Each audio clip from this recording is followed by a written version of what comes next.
Hello, this is Luke Zalstra, and we have a new podcast here on the New York NYNBN Podcast Network, which is what we're calling it for now. That name is subject to change. We'll see what we decide to do with it. I'm Luke. As you know, this podcast is going to be called Lukewarm Takes. It's a play on hot takes, which is a phrase that you've hopefully heard of. The name comes from, obviously, a pun from my name Luke, and also because I'm kind of known for never really being too much of a guy on either side of an argument, being able to kind of hover in the middle and kind of go either way. So this is going to be a show called Lukewarm Takes. It's myself and my lifelong friend Nick here. We're going to be talking not just basketball. We'll touch on the Cubs and baseball, which we are fans of. Hopefully some college basketball and anything else we decide to talk about. So this is great. Let's get things rolling for the first episode. Thanks for listening. Alright, welcome to the first episode of Lukewarm Takes. It's your host, Luke Zalstra, and I'm here with Nick Zalstra, my friend here, who's going to help me bounce some ideas off and just talk about the things that are going on that we're fans of in sports today. So we're going to start off, first thing I want to talk about today, the MLB All-Star Game starts it already started, it's going on right now. We're not watching it, partly because we're Cubs fans, and it's kind of depressing that the Cubs don't have anyone in there this year. We'll get to that later. The one guy they do have is Wade Davis, who was on the team last year. We'll get to the Cubs later, don't worry. We got a little bit of stuff to say about that. But speaking of All-Star games, I want to touch on the subject of the NBA All-Star Game as the MLB one takes place tonight. So one thing that they have been doing with the baseball one that changed this year was the All-Star Game decided which league got home field advantage for the World Series. Obviously, the idea of this new rule was to make the All-Star Game worth something. Obviously, that was that purpose was followed through on, but it really isn't a rule that I was a fan of. Nick and I, like I said, are Cubs fans, and as you know, we won the World Series last year, and you're lucky that we didn't have a podcast and I would have been going crazy about excitement, but that I think really had an effect on the World Series. The Cubs, who are part of the National League team, lost the All-Star Game last season, so the Cubs did not get the advantage in the World Series. Of the 7 games, 4 of them, including the decisive Game 7, were at Progressive Field in Cleveland. So I feel like that rule really had a negative effect on the Cubs. They were able to come back from 3-1 and win the World Series, which was obviously so amazing for us and emotional. Let's not talk about that right now. I can go on forever. But I just think that rule was a little bit too much. What do you think about that rule, Nick? It's gone now, but what were your thoughts on it when it existed? Yeah, I don't know what it is exactly, but I think the AL has won 14 of the last 17 All-Star games. Right. It hasn't really helped the league at all. I mean, I don't know how you can really try or not try in a baseball game. Mm-hmm. There's not a whole lot, that's going to change in that game. I don't think it really helped the status of the World Series at all. And even if we applied this to the NBA, which is an idea that's been brought up, the NBA All-Star Game, if you don't know, it's a complete joke.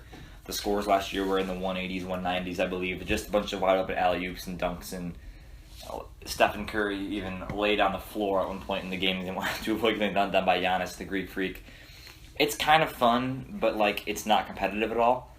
And I'm one who would like to see the All-Star Game be worth something. Back when they used to try out harder in the 80s and the 90s, it would be a really cool snapshot of the league at that point. It'd be fun to see who takes the last shot, who just takes over, who's the alpha dog in the league at that point. Just think of how much fun it would be to have Durant out there with Westbrook going up against LeBron and the East and Jimmy Butler and Giannis and John Wall. Imagine if you have Curry, Durant, Westbrook, Kawhi, and one other guy out there, maybe Anthony Davis, and you need a last shot into the game, That would be a fun dynamic to watch, I think.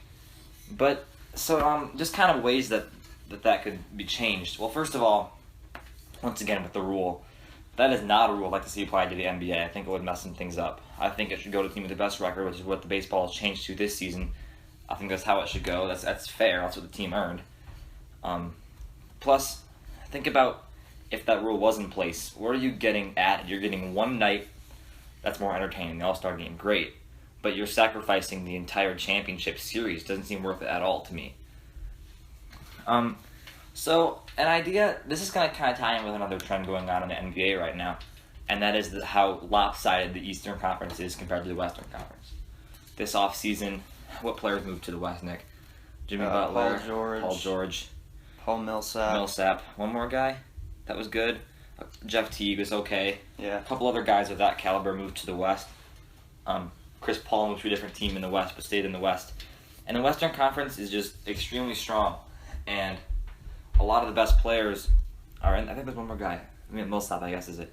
The Western Conference is a lot stronger than the East, and I think it's going to be that way. And it has been for a few years, it feels like. So what can you do to change that? Well, one thing that's been brought up is changing to a 16-team style tournament for the playoffs. Instead of having two sides of each conference, you could just pool the teams together into one tournament. Now, there are drawbacks and there are benefits, as with all ideas. I'm in favor of this idea. Nick, do you want to talk about what you think of the 16-team format and what it would subtract, what it would add? Yeah, I don't know. I don't really know if I would be for this or not. As of right now, the NBA has divisions and they have conferences. Divisions in the NBA, well, in the MLB and the NFL, the winner of each division automatically makes it into the playoffs. Mm-hmm. But in the NBA, divisions don't mean anything as it is. Mm-hmm. So conferences would only be for scheduling and organization. First of all, while you bring divisions up, which is a good idea, a good point, one more travesty that I'd like to get a lukewarm take off of. In the NBA right now, your schedule is impacted by your division. What would be a good example of this? Let's use the Southwest Division as an example. Last year, they had the Pelicans, who are a solid team. The Grizzlies are a solid team. The Mavericks are not that bad of a team. And the Spurs and Rockets are both very good teams. Those five are a division. And what's another division in the West? The Northwest Division, I guess, would be an example, which has the Jazz, who are going to be pretty bad. The Timberwolves are going to be all right, I guess. The Thunder are going to be good this year. And then the Blazers and who am I missing? Jazz. Denver. So I guess that's not a great example, but basically the idea is you play the teams in your division more. So if let's say you're in New Orleans and you're fighting for a playoff spot, you're going to play the Rockets and Spurs an extra time just because you're in their division, as well as the Grizzlies and the Mavericks. Now let's say you're the Cavs and your division is the Bulls, Pacers, Pistons, and Bucks. It's a lot easier of a division to play in. And this is probably mainly instituted for travel, but I mean, it's 2017. Come on, what's the difference between traveling to, if you're in Cleveland, traveling to Chicago and traveling to Miami, or, not it really doesn't matter that much. It's a bit of a longer flight, but the flight is more comfortable for these players anyway. So a quick thing, they should definitely eliminate that, but just going back to the 16-team tournament format, one more thing that would be underrated, advantage of it. As you guys know, the Cavs and the Warriors have met in the finals 3 years in a row now, and that's great in some ways. But this year, the Warriors went 16-1 in the playoffs, and they went undefeated in their conference, and the Cavs lost one game in their conference. And that is something that no fan really wants to see, is having very little competitiveness before the finals. And I think we could all agree with that. There were a lot less games, shorter series, and this also impacted the salary cap in a weird way. There was less money made by the NBA, so they weren't able to have as much to spend on players this season, off-season, which has been a bit ironic. Now, one way this would benefit that, last year, as you guys might remember, the Celtics actually had a better record than the Cavaliers. The Cavs got the 2 seed in the East. Now they're the Cavs, so it doesn't really matter for them. They were, they were fine. They still beat the Celtics in 5 games. But if we would have done the 16-team format last year, the Cavs would have actually had the 4th best record in the NBA, not 2nd or 3rd. So let's say that plays out, a 16-team tournament, the Cavs would have to play the Warriors in the semifinals, not the finals.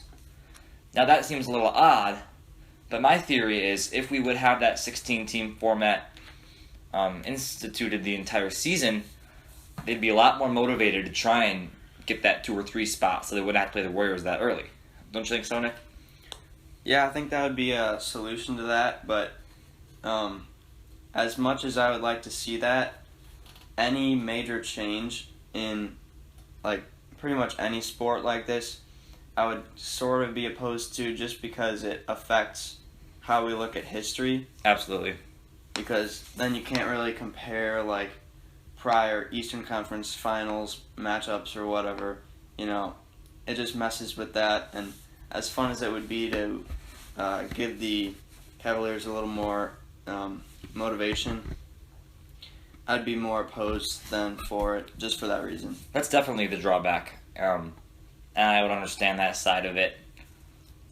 And you think of a lot of the rivalries there were back in the past: Bulls, Knicks, Bulls, Pistons, Bulls, whoever else in the East. Yeah. There'd been some good rivalries: Pistons, Knicks, Bulls, Knicks. Did I say Bulls, Knicks? I probably did, right? Yeah. What Just other in ones were that, there? just in the early '90s, they had Oh yeah, Bulls, Knicks, Blazers, Lakers. Magic were in there, Cavs even.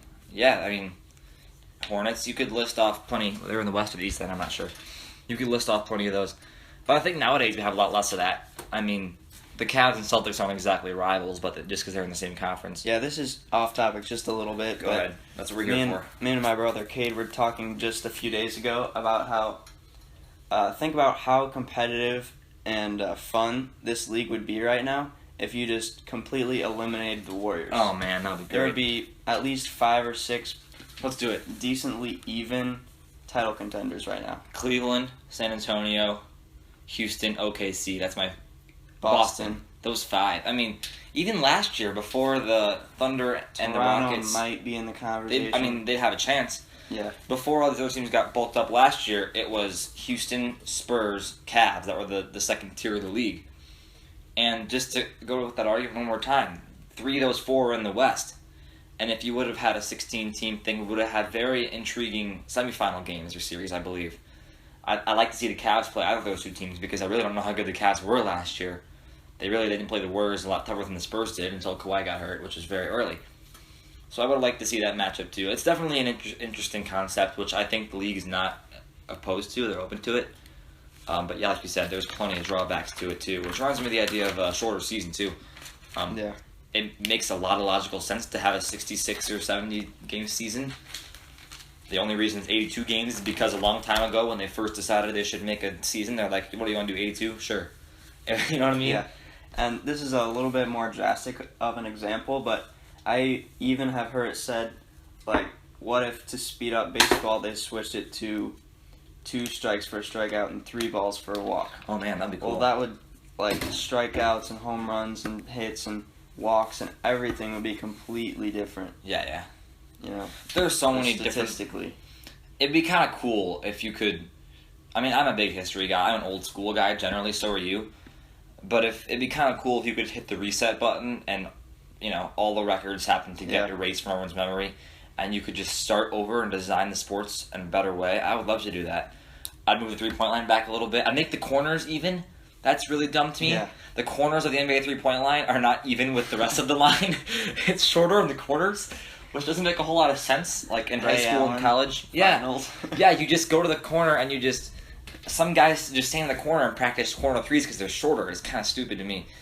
But if you can't change that, though, because of the seating in the arenas, it wouldn't work out. But there are plenty of little rules like that I'd like to change. The DH rule is really stupid, too. We were just talking about that with Devin. He's here, too. He's the one from the Dunked podcast. He's not a baseball fan. But he's like, I just heard today that the 2 leagues in baseball have different rules. How is that possible? And we're like, I know, isn't that weird? But both leagues are so caught up in their tradition. As an NL fan, I think it would be, okay, as a Cubs fan, Cal Shore would be a great DH. But also, I don't want to lose the pinch-hitting double switch aspect of the strategy of the game, which I love so much. So there's plenty of baseball and basketball and even football, which we don't love as much as a sport. The physicality of football even, you know what I mean? The danger of the sport. There are so many rules that would be cool to change, but the leagues are so caught up in their history that they wouldn't be able to change them. Alright, is that about enough of that for you, Nick? Yeah. It's always fun when we have these conversations. The idea of this podcast to be a bit more free-flowing than Dedunked is. Dedunked is, we have a pretty set itinerary, different topics of the NBA to talk about. For this one, me and Nick wrote down a few points that we're just going to kind of go ahead and have a conversation like we do off air, and hopefully you guys will enjoy it, all 4 of you. Alright, let's talk baseball.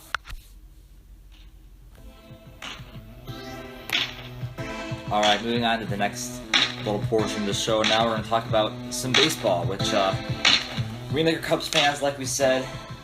It was a great year for us last year, but this year has been a bit tougher, Nick. The Cubs are sitting 2 games under 500, I want to say. Yeah, 43 and 45. There you go, 43 and 45. It's the All-Star break, and our Cubs have only one All-Star, Wade Davis, the closer, and he was not even on the World Series winning team last year. The Cubs are the first team ever to not have, the first World Series team to have none of their players come back as All-Stars the next season. So, I mean, I guess we can just talk about Cubs. I mean, we do this all the time with our family members and our friends. What's the problem with the Cubs right now, and what are you going to do? I'll start with what's the problem, because, honestly, you look at the roster construction, Nick, it's similar enough to the World Series championship team that it's a bit of a head-scratcher. Yeah, they lost Fowler and Chapman. Yeah, those right. are the big two. That's it. Dexter Fowler, They pretty much replaced Chapman with Davis. Yeah. So we're going to assume that you guys, if you're listening to this section of the podcast, are fans of baseball. If not, we'll put it in the description of the YouTube of the episode. We'll put little times, what we talk about. We'll put 15 minutes, Cubs or whatever. So if you want to skip over the parts of baseball, whatever sports you don't like, that's fine. So just from now on, we're going to talk, we're not going to dumb things down for people that are not fans of baseball, all right? We'll continue. Yeah, so the 2 guys they lost were Dexter Fowler, who's the leadoff center fielder, and the closer, Aroldis Chapman, who had some off-the-field issues, you can say the least. He threw very fast pitches, though. And then they traded, I guess, Soler, too. Yeah. So in the offseason, they traded Jorge Soler, outfielder, who was pretty good, okay, for the closer, Wade Davis, who's replacing Chapman. But then you look in the minors and you bring up Ian Happ, Almora Jr. is playing more, and John Jay. So they really did replace Soler. So I guess the only big loss was Dexter Fowler. And I'm not really going to say that's the reason. I don't think it's the roster's fault. I don't think it's the front office's fault. No, I don't think that Fowler was replaced, but they really filled the spot well, I thought. Yeah. With Happ and Jay and Almora, like you said. So that's not really any thing to point a finger at. I guess you could say the leadoff hitting ability is what they're missing from Fowler. Definitely. They've tried so many different things already this year. Rizzo let off Contreras off a couple games. Just the guy to get on base. Like the on-base percentage is such a big thing in baseball these days. They don't have that. Zobrist was there for a while. Yep. He did all right. So I guess you could say they're missing that, but it's not going to be... What's the win differential is so crazy from last year. It's not the reason why. Right. So if we've decided that this roster as it's constructed before the season, we were thinking back-to-back, weren't we? Yeah. Like, I didn't predict back-to-back because it's the Cubs, I'm not very confident. But they were one of the favorites to do it again. They were second or third in most power rankings or odds makers. And we were pretty confident as fans. We were thinking, like, okay, it's really hard to go back-to-back, and we're not expecting them to, but why we got not? the team to do it. And plus, it was a young team. Let's go player by player here. Wilson Contreras was a rookie just 2 years ago. Or last year, was it? Last year. This is his second year. He's young. He should get better. Anthony Rizzo, 26, 27? Rizzo, I thought, got snubbed from the All-Star team. You could definitely make the argument, but still, he should have improved a lot from his age. Yeah. Javi Baez, huge improvement last year. Went from a backup player to now he has to start almost every game. He's so great defensively. Mm-hmm. Addison Russell, 22 years old? Yeah. Really young. Chris Bryant, he won the College Player of the Year. Next year he won Minor League MVP. Next year he won Rookie of the Year, and next year won MVP. He had 4 straight years of winning the award for best player of his age. He should have kept improving, but he missed the All-Star team.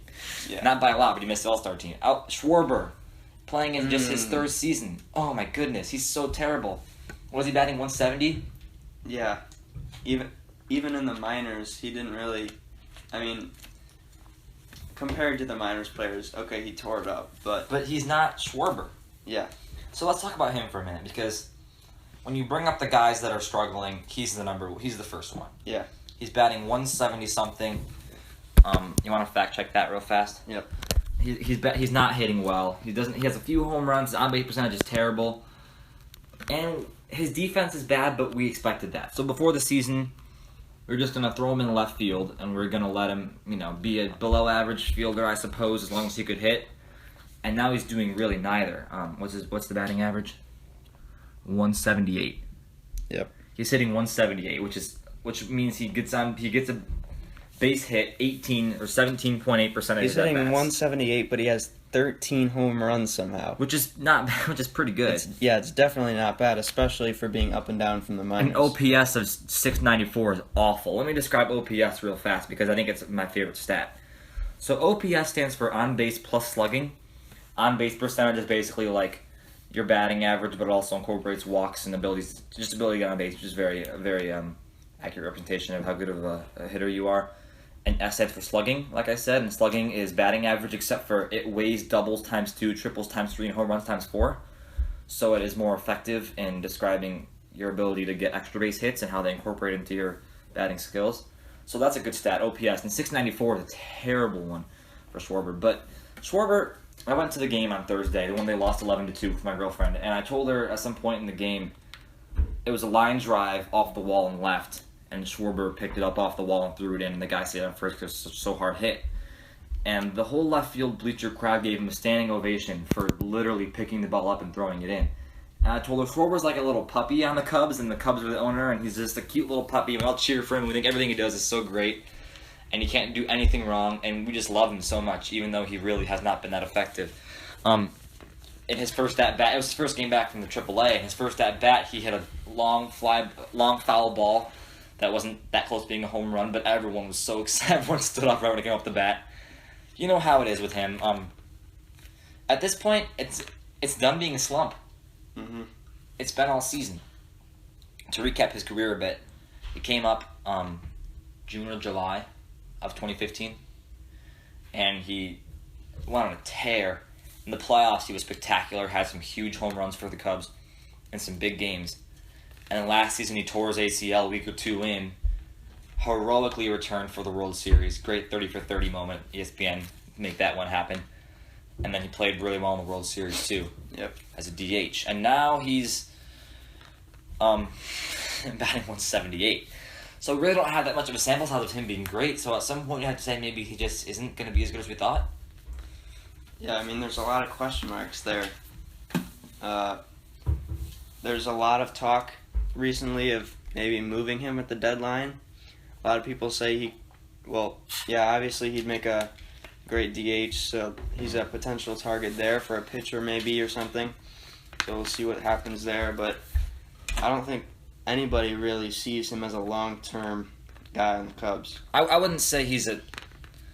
I mean, a guy's had bad seasons. Yeah. You know, and I think I guess you can't count this season out yet. It's only the All-Star break. You can't write it off yet, but I'm going to kind of do that.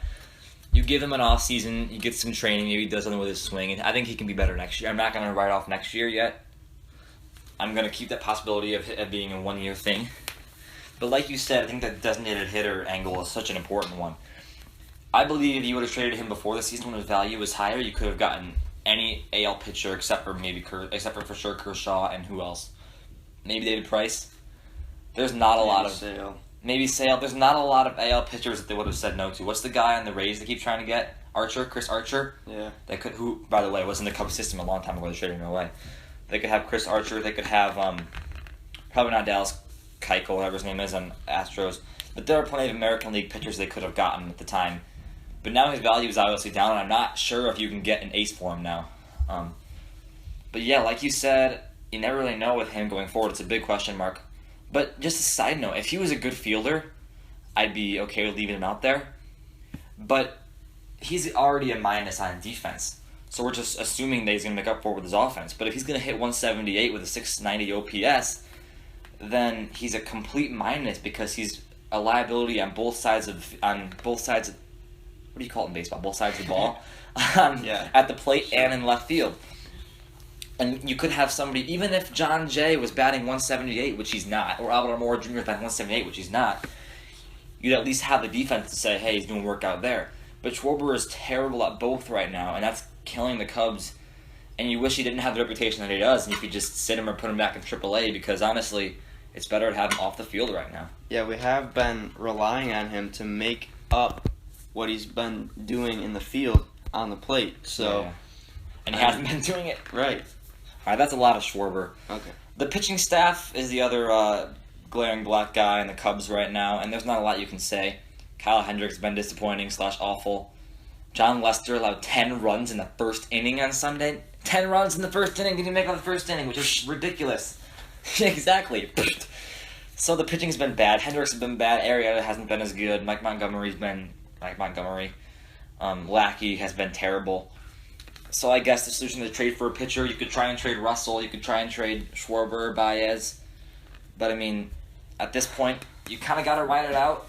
The trade deadline is July 31. You have a couple weeks to try and deal someone, and I don't see a clear deal out there.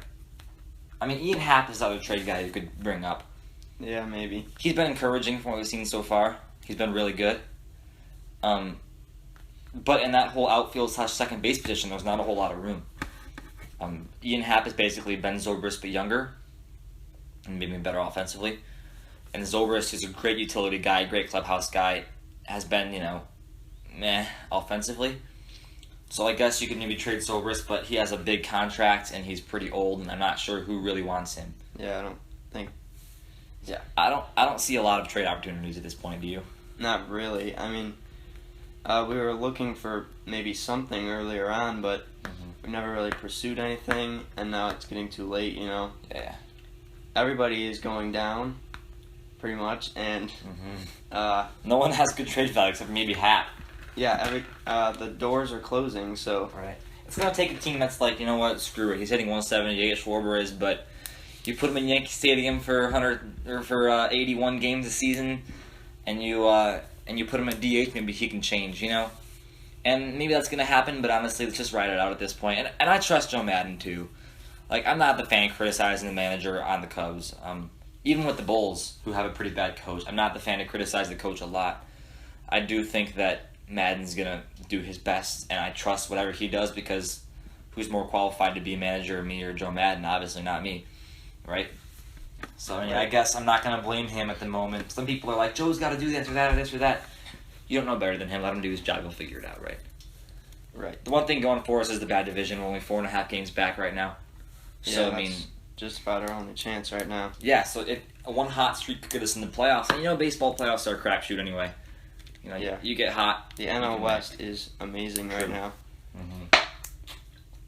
The All Cubs would, if they made it in, they would be the 3 seed, and they would likely have to play the 2 seed, which would be the winner of probably the NL East. So I don't know who's in first. Not Atlanta. Mets or Not Nationals. Mets. Nationals. I think it's Nationals right now who are in first.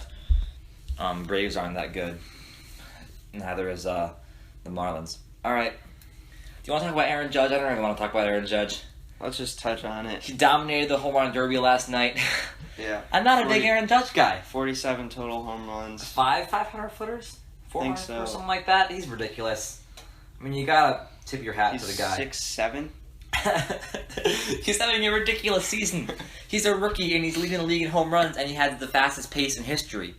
Fastest guy ever to 20 home runs, or was it 20? He's already has the record for most home runs in a season by a rookie. And it's broke it like a week half ago. of the season. Yeah. I'm not a big Aaron Judge fan. I'm not a big Yankees fan. I hate the fact that the Yankees finally rebuilt, and now their team is ridiculously good. It's so stupid. I hate the Yankees. Baseball should get a salary cap. Let me just say it. The Cubs have partly been the beneficiaries of it, the Hayward and Lester contracts. The bigger market teams, if you don't understand, the bigger market teams, teams in bigger cities, have more money from their owners generally in their ticket sales, and they're allowed to spend as much of that money as they want on their players. Meanwhile, in baseball, or basketball and football, and hockey, there is a max amount of money you can spend on players called the salary cap, so all teams have an equal playing field there. Definitely something that baseball is behind in, and I'm surprised they haven't tried to adopt it yet, but I understand how it can be tough to put that together. Shall we move on? Yep.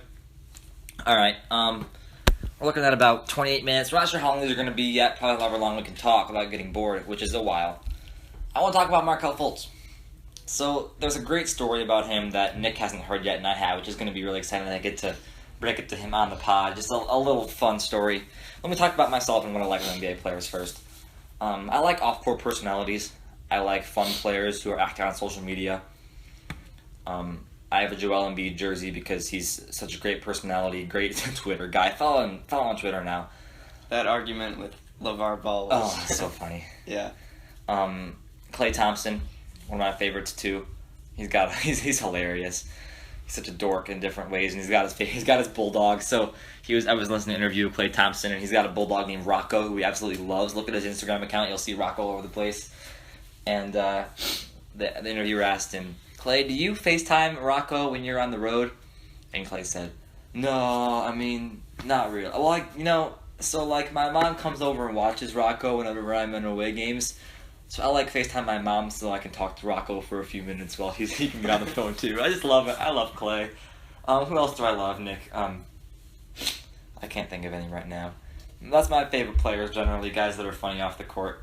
And I love just the relationships they have off the court drama. I love the DeAndre Jordan saga with the Twitter war a couple years ago, last summer, 2 ago I think. I love Lowry and DeRozan are my favorite two teammates. Those guys are such good friends and stuff like that. Banana boat, it's cool, all that. But something's happened. Markelle Fultz has had a legendary quote that Nick has not heard about yet. So they were talking to Markelle Fultz, who seems like a bit of a he was homeschooled as a kid. And I guess that kind of says something about your personality being homeschooled. Makes you a bit more of a loner, I guess, but I don't really think that has that much to do with it. Anyway, Fultz is a bit of a weird personality guy, you could say, but he had a great interview that I want to just talk about. Nick hasn't heard this yet, so this is a great chance for us to hear him react real time.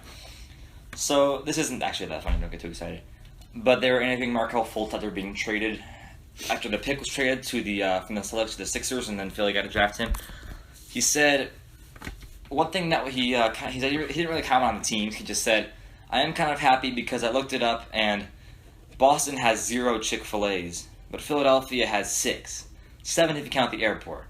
What? So first of all, there are multiple things we can say about this, okay? First of all, the fact that he knows this is amazing.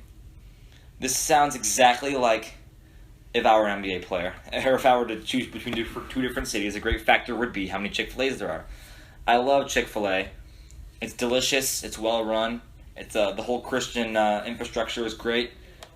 Closed Sundays, good. Oh, there's my ESPN app. Chick-fil-A is the best. But so first of all, Markelle Fultz looked this up, and just including the airport, that's a great side angle. The fact that he knows it's 6, but there's one more on the airport, that's awesome. Yeah. Also, how does Boston have 0 Chick-fil-A's? That's an outrage. Boston, get your act together. Also, so it's great that he loves Chick-fil-A. Yeah. I don't really love Markelle Fultz. One seed Boston, get your act together. Yeah, come on. You might be the 1 seed, but you know Chick-fil-A's. Come on now. Who's the real winners here? But the great thing about I'm all on the Sixers. I'm all on Markelle Fultz. But the one thing that is a bit odd here is if you're an NBA player, especially a 2017 NBA combo guard who's going to be really good, should you be eating fast food? Or caring about it this much? Now, given Chick-fil-A is not that unhealthy, I guess, depending on what you order. But you've heard of all these stars, Nick. They have their own chefs and their own diets, and they're like LeBron and these other guys are so particular about what they eat, And Markelle Fultz is here letting Chick-fil-A be that important to him. So you start off. You give me some of your reaction to this. Yeah. I think it's pretty funny, but I bet he pretty much just did it to avoid saying that he was moved from the number 1 seed in the Eastern Conference to the Philadelphia 76ers, which he may or may not have been a huge fan of. So, yeah. That's definitely true. The Sixers are going to be great. I mean, injuries, speaking of which we should probably touch on. Markelle Fultz did get injured the other day in Summer League. He's going to be okay. It was just a twisted or sprained ankle. If you include that little tweak, then I was thinking of this earlier, who on the Sixers is the best player not to have been injured recently? So, Embiid, Simmons, and Fultz are out. Redick just joined the team. Yeah, I guess just Redick, Saric. I guess it's Redick, Saric, Covington, McConnell. Okafor was hurt. You might or might have seen the graphic of, I think it was ESPN that put it up, of each Sixers, of the last 5 first-round picks Sixers had, how many games they played in their first season. So you start off with Noel, 0 games. Was Embiid next or Okafor next? Embiid was next, 0 games. Okafor, 53 games. Simmons, 0 games. And then Fultz was a question mark. So, that's discouraging. I'm personally not terribly worried about it. Embiid is the one that I'm a little worried about. Obviously, it's a little more of a thing for him, but I'm pretty confident that the one that Simmons had wasn't that bad, and the ones that Embiid had wasn't that bad, and they both could have been playing in February or March last season, but they just wanted to tank one more time. You with me there? Yeah. Should we talk about Embiid getting fined? I kind of want to touch on it. Just a little bit, yeah. So, on an Instagram live story, I'm not sure what Embiid was reacting to. He's hilarious. Something that LeVar Ball had said, and here's behind it with, bleep LeVar Ball, man, and that bleep was a word that we don't often like to use. Starts with the letter F. And, first of all, I don't endorse that use of language, but it's hilarious. I'm sorry. And I mean, I don't think I like the fact that he would use that and say that about LeVar, but we all think it about LeVar Ball sometimes, you know. Yeah. And LeVar had plenty to say in response, of course. Something along the lines of, he only knows 3 words because he's not very intelligent. Something else like, you should probably go get in the practice gym and get off social media. I think there was one more comment along the lines of, someone asked him what would happen when the Lakers play the Sixers next year. And actually, a very witty response from LeVar, he said, he wouldn't even be on the court, I'm not worried about it, something like that, because he's always hurt. So, a bit of beef going on there, but, you know, I mean, it's funny. But what I'm really a bit frustrated or mad about is the NBA fined Embiid, was it 10,000 or 100,000? 10,000. 10,000, which is nothing to him, probably, dollars for, quote, inappropriate language on social media, which I don't, once again, like using that language for anyone. I don't endorse the fact that he would use it. But how can the NBA fine someone for that?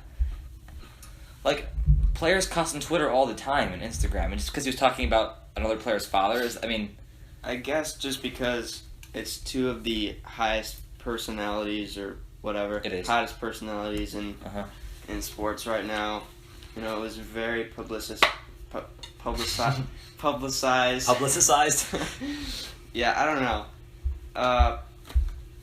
I guess, yeah, he's in the spotlight a lot. A lot of people saw that. So. It just seems so NFL of the NBA to do that. Yeah, it does, definitely. And I mean, you know, I don't think the NFL gives that out consistently, but I haven't really seen that too much. And once again, 10K is... Right. Is it, like, what, 1% of his salary? Probably. It's more than, it's less than that, I think. Anyway, it's just nothing. I don't have a whole lot more. Let's talk on college basketball a little bit. All right. So Nick and I are both. I'm a Purdue fan. You're a Purdue fan. You identify as Purdue, or you were both? Oh yeah. We're born here in Indiana, closer to Chicago, so that's where we get the Bulls, Cubs, and I guess the Bears from. But we are Purdue fans. We both had a parent or two who went there. We're looking at a college basketball podcast. It could be on this podcast, which will talk about college basketball a lot.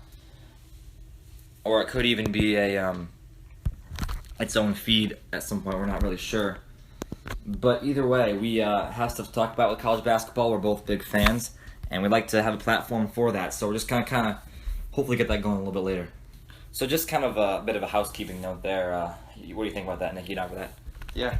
I mean, if we get around to a college basketball podcast, that'd be fun, but we're going to have the Dunked too, so we'll see how that goes. And either way, we have this podcast, hopefully, which will keep going lukewarm and talk about fun. It. And Dave, he's going to listen to this? I don't know. Dave wants to get into college basketball, but let's let him stick to NBA for now, honestly. He mostly wants to get into it there it is. For the NBA. Exactly. And those are the worst college basketball. Let me rant, okay? May I? This is my name's on the podcast, like I rant. So, let college basketball be college basketball, okay? It's not the same as NBA. No, it's not. Let it be itself. So, okay, we're both college basketball fans and NBA fans separately. I thoroughly, as a Purdue fan, I loved watching Caleb Swanigan last year. Purdue hasn't had a player that good in a while. And watching Biggie dominate for the Boilers and getting the rebounds and double-doubles and scoring all the points was so much fun, and making Purdue relevant again was great, and I love Biggie for it. He was drafted, 35th? 26th. By the Blazers? Okay. Frank Mason III, Kansas. Also, did he win National Player of the Year? He won it, right? He was definitely in the top. He was in the running for it. Top 3, yeah. I think he won it. I think he was. Either way, a great season for him playing point guard at Kansas. Guess what?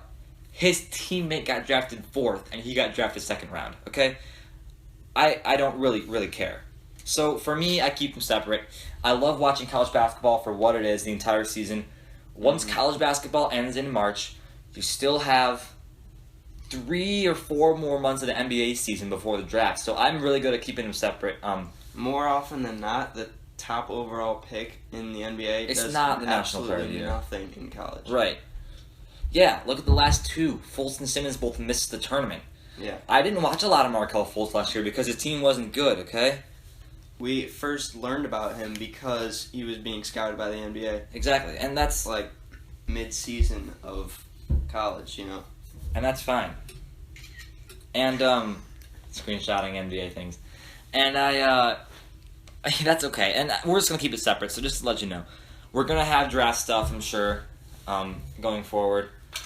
Next year's draft, we have some draft stuff from last year. But when we talk about college basketball, if you're an NBA fan, don't let that influence your opinion, because we're here to talk about college for what it is and having fun with it. We're getting pretty long. We should probably wrap up. Let's just touch on some more housekeeping stuff going forward. Football, not our favorite sport. Especially when the Bears are bad. That's right. Basketball is number 1. Baseball is number 2 for me. Yep. Football is number 3. The NFL, I'm not a huge NFL fan. Honestly, it's kind of fun. It's fun to see the teams, but it's been such a mainstream sport at this point that I'd rather stick to basketball and a little bit of baseball too. So we might touch on the NFL a little bit, but we're not going to really focus on it as much as the other two. Personally, more of a college football fan. I don't know how much that you follow, Nick, but maybe we'll touch on that a little bit. This is going to be mostly just a sports podcast where we can talk about some weird things if we want to, as we did with the Fultz Chick-fil-A stuff and the All-Star Conference stuff, right? This week is sometimes considered one of the most boring weeks in all of sports. Yep. The whole MLB month, is really. off. Yeah, there's not a whole lot, but we found quite a bit to talk about. So. Let's be honest, even when the MLB is on, it's just a bunch of games don't mean anything. Yeah, So it'll be like that a lot. About. I guess we could touch on Summer League a little bit. Personally, I don't let Summer League really play a lot into it. Yeah, this is the first year that I've really watched a substantial. So I think it's cool to watch it's definitely cool to watch the rookies and the young guys get to play and see what they've got. It's been fun to watch Dennis Smith, Jason Tatum, who we all love. It's just so much fun to watch those guys. Fultz. But I'm not the guy who's going to call Lonzo Ball a bust after his first game. That's just stupid to me. So yeah, we're going to have fun with Summer League, but don't be that guy who cares so much about it, Let it be fun. Don't let it influence your viewpoint of the prospects. I think that's about it for today's episode of Lukewarm, the first one. Lukewarm Takes. Thanks for listening to it, guys. Hopefully we'll be back pretty soon with some more cool stuff. We'll get some...